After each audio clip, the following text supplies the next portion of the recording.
Hello and welcome to the Aid Station. I'm Chris Robb, and today excited, interested, intrigued to be heading to Malta to meet Ivan Rozhnov, who's the head of endurance for Malta Athletics Federation. Hello, Ivan. How are you? Chris, thank you very much. I'm well, and nice to speak to you over the Zoom. So I'm good. I'm good. Yeah, great to catch up, and thank you for making the time. We've been trying for a while to get this one coordinated. You've been traveling a lot. You've just come back from a while on the road. But I'd love to start with not only your background, but maybe a quick geography lesson for Malta, where for those that are the uninitiated, give us just a quick snapshot of where we find Malta on the world map, and then tell us a little bit about your background, please. Well, Malta is basically in the heart of Mediterranean. It is an independent country, as you know. It is a small country, a population only around 500,000. We are just below the Italy and below island of Sicily and Tunisia. So that's quite a center part of Mediterranean, and we have always a beautiful weather all year round. Well, my background, I started athletics long ago. I am originally Russian, so it started in 1972. I remember myself walking on the track. I still remember that day very, very, very clear. And that was it. My mother, who was an athlete herself, and my father, it was my family is always was keen for doing sport, and so I never looked back. I was part of the national team, and as a junior, and then on a senior level. And I was always involved in my academic studies. I did my university degree at University of Sport. Then I was coaching and working as a lecturer at university. And then because of my involvement in science, I was proposed to continue my studying and doing my PhD. And in fact, the title of my PhD was individualization of training process of long distance runners of elite level. So basically, my background it is involved in being involved in athletics myself, then in academic studies and coaching. Since '92, I moved to Malta, and I've been living in Malta since that time. Now I'm naturalized Maltese. And I'm involved in athletics in Malta since that time. Now I'm head of endurance, and with that post, we have a lot of involvement in with the national team, training camps, and whatever. And I'm in collaboration with the Olympic Committee advisor for athletics also. That is background, and whatever question you want to ask, I'm glad to answer. I'll be glad to answer. Wow, wonderful. So just a long career in athletics, moved to Malta for the athletics and that beautiful all year round weather, and obviously it's agreed with you, and it's great to be home there. Tell us a little bit about the current situation. We were talking before we started recording. You've been kind of flying all over the place because things are starting to open up. You've had lots of PCR tests over the last couple of weeks, but what's keeping you busy at the moment as we head very close towards Tokyo? Well, I mean, I go a little bit back to the beginning of pandemic, whatever it's, you know how it is. It was abrupt, stopped for everything. In fact, for example, it's affect us kind of first-handedly because we selected the national team for World Championships of half marathon, which was in Poland, in Gdynia, in March of 2020, and literally 10 days before the championships, it was postponed, not cancelled. Luckily, it was postponed. And for October, then 3 months for no activities from competition point of view. But Malta was good in one aspect. We were never completely locked down. Okay, some commerce stopped and organized events stopped, but people and sport activities were always allowed, so we were never locked in, which is a very, very big help. So we continue training quasi, I mean, we cannot say as usual, but it was a point that we never stop training. And then when it's resumed from June, July, August, it was almost normal, Then, in fact, I remember we took the national team for a training camp in Font-Romeu in France, preparing there and for European cross country, and then things start crumbling again. The European cross country was cancelled, World Championship mountain running was cancelled, but luckily World Athletics kept on very persistent with World Championships. In fact, I met a good friend of mine, Lord Cole, which we spoke, and the commitment was there to try to hold on. In fact, it was basically World Athletics was the last entity which held the global competition, then and then European athletics followed, and for example, in it's European Championships and both European Continental Tour, then president of European Athletics, Dobromir Karamelinov, he kept going with Balkan Games and Sofia. It was tough period, but luckily the sport kept on. However difficult it was, but we kept on. On our local level, we kept on training, and the international level, we were, fulfilling our commitment even to attend as a team or maybe an individual level, but we kept going, Well, right now, situation is improving a lot. For example, in Malta, we are basically everything almost back to normal. I mean, for last few weeks, we hardly have any cases, no deaths whatsoever. Even hard cases are almost not existing, even though, government is still keeping quite a tight lead on the situation. For example, you are coming back from abroad, you have to do the paperwork, you have to do the PCR test. So it is still, you feel it, but we can do things, and it is already very, very, very important,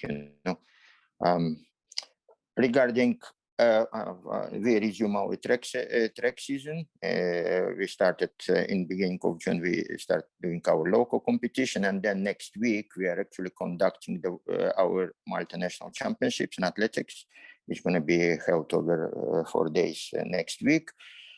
Regarding the restriction, we're trying to send a message, which in a way I learned from the meetings which you had with mass participation, that number of cases in athletics especially is almost non-existent. In fact, from your last report of studies, in a year it was done competition with 2.2 million participants, yes?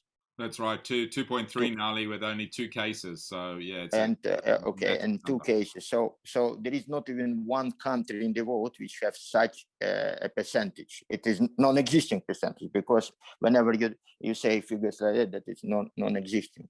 In Malta we also didn't have any cases in athletics, whatever. So I would say that it is the sport which is the most. First of all, it's quite easy to control, I would say, because it's basically a non-contact sport. And let's say when we did our winter national championships in Malta, what we did, the program which normally would be held in 3-4 hours, we spread through to the whole day. And events which are a little bit more heavy numbers, like let's say long distance, we divided them in heats of 10, which was allowed the number. And if it is, let's say, normally it is one after another, this time we did separate differently. We did, let's say, 9 o'clock in the morning, hit 1, 11 o'clock, hit 2, final, let's say at 5 o'clock in the evening. So we never had on the track more than 100 on the field, not more than 100 people in total. So which in a way it's helped to control. And as I said, anyone who involves in sport, especially an elite sport, would know how they feel. Even a little symptom of feeling unwell, even like you doubting yourself, people would know. So that is why I think there are no cases, because we all now groomed to, if there is anything, you just stay at home. And nobody not only take against you, actually would appreciate that you're committing to the cause, you know. Yeah. And that's how we were able to proceed. And another thing which we did through the year, okay, we would not be doing road races, whatever, but let's say national team, we kept on training even when we were exempt, and the groups were smaller, let's say 6 people and a coach or whatever. So we were still kept the team going. So sport, and you know how it is, if the leaders keep going, the people on the club level or maybe recreational level, they see on social media, they see that things are moving. And like, for example, now we came back from Limassol, from Cyprus, and one of our Maltese athletes did such a great event, Jordan Guzman, that his result on 3,000 meters was the best from all the leagues, Super League, First League, Second and Third. So, and for us, it is a message. So local population say the sport is still booming, you know, and that's nice to know and nice to feel it, you know, part of it. Yeah, and have you, you know, we hear these numbers from all over the world of recreational runners exploding, people getting out running, cycling, just being active. Has that happened in Malta as well? Where, you know, that point you make of the elites being on social media and in the news for doing it. There's just, I guess that's also fueled this growth of lots of people getting out running. Chris, I have to maybe make a point here, because I tell you like this. When it happened in March, April last year, lockdowns and everything, it was the case. Mm-hmm. A lot of people, even people who actually never did sport, all of a sudden took sport. I mean, to find treadmill to buy, it was almost impossible. To buy his bike, it was impossible. I'm involved in some other countries as a coach also, like France and Italy. So even some of my athletes there, they were saying like, wow, it's because let's say countries like France and Italy, Spain, they were very locked, literally locked. So for them, buying treadmill or stationary bike, it was very, very important, and it was a remedy to survive through that period. But I have to admit that by the time we came back to this year, I think the number of recreational runners or sport, I think it's actually withered away, you know, and even the people who took sport last year, like for the health purpose, whatever, they did not continue. And in fact, you know, one thing which maybe, I don't know, as a message or as a suggestion, when we were talking about events, okay, I took part in the past in Rotterdam Marathon, Berlin, Barcelona, Lisbon, London. I've been few, Moscow, I've been in few.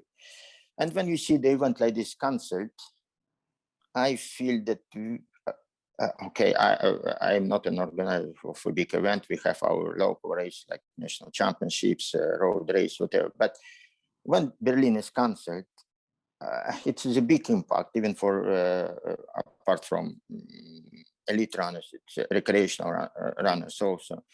And I think as a message to organizers, we need to send even from your side, Chris, like maybe instead of canceling, we should at least to keep the edition, maybe however small, maybe even if it is 100 people in the country allowed. Like, for example, Prince Albert this year in Monaco, with collaboration with World Athletics, still did Monaco run in the period of February, when it was again pandemic, exploding, whatever.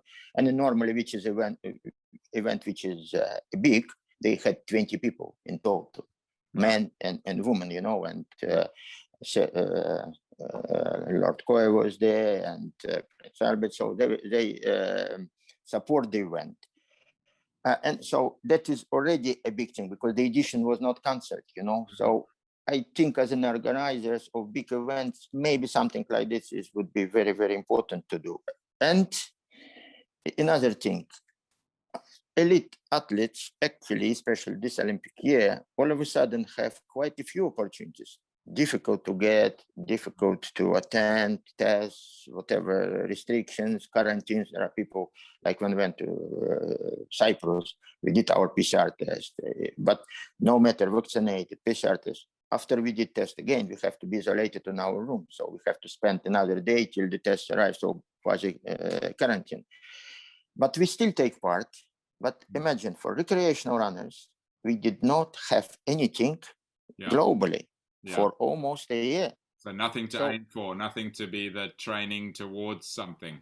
Yeah. Yes.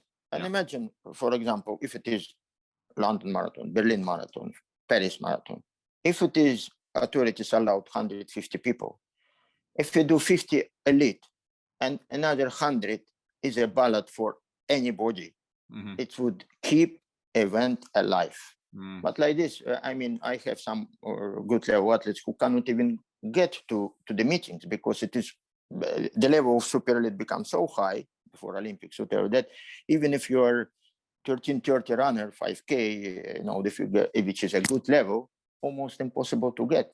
So I think we need to allocate a part which would be good to take part the runners, maybe club level or even recreational level, you know, because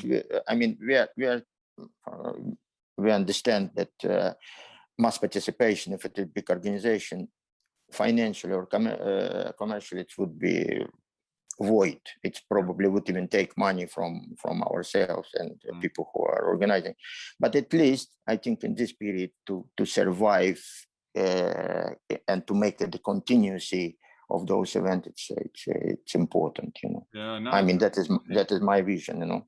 Interesting strategy, interesting, and obviously the commercials of it are challenging. But the point you're making is that the signal that's being put out is that we're still continuing. It's you know, it's not just cancel. That's a really interesting strategy. It's very interesting. For example, even let's say when we cancel European Championships, not we, I mean.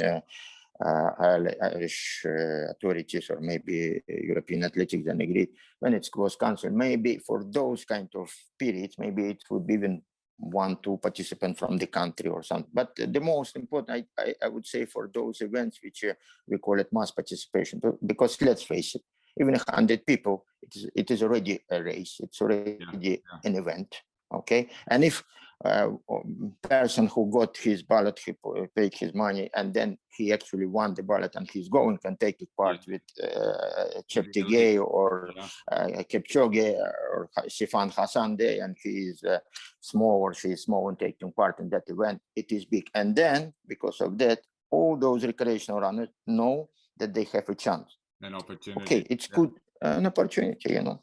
So maybe when you speak to people who involved in your organization, it could be, I mean, even if it is a small token, you know, because now the number is growing in some countries. I know, let's say up to 1,000 people, you don't even have to do any PCR tests and everything, because anyway, it is sport already proved that it is almost clear of COVID, you know. And in fact, when we take the sample of people who is actually in the national team, we hardly have, I mean, never say never, because it is, I mean, things exist, so it can happen 21, but the percentage is very, very, very low. So, and it is, and any kind of mass event or other mass event, we are different because we are health related and health based, you know. So you can't compare us to a musical concert of 10,000 people, you know.